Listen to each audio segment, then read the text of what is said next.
प्रयत्नाचा एक सिंहाचा वाटा त्यामध्ये आहे असं आपण म्हणू शकतो.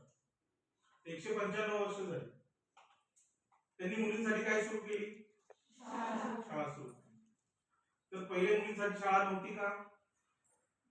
तर मुली शाळेत जात नव्हत्या.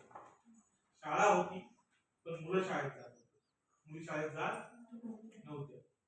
कारण समाजामध्ये अनेक रूढी परंपरा असते की मुलींनी घरचीच कामं केली पाहिजे, चूल मुलंच बघितलं पाहिजे, बरोबर.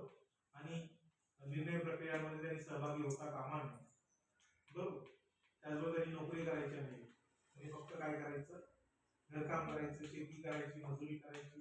मजुरी शेती सगळ्या स्त्रिया करत होत्या, कारण घर चालवण्यासाठी जे काही सहकार्य लागतं ते महिलांकडून घेतलं जातच होतं.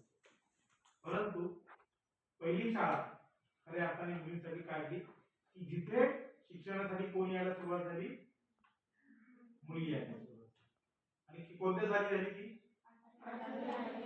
1848. आता मला सांगा, 1831 मध्ये जन्म झाला आणि 1848 मध्ये शाळा सुरू केली, तर सावित्रीबाई फुले यांचं वय किती होतं?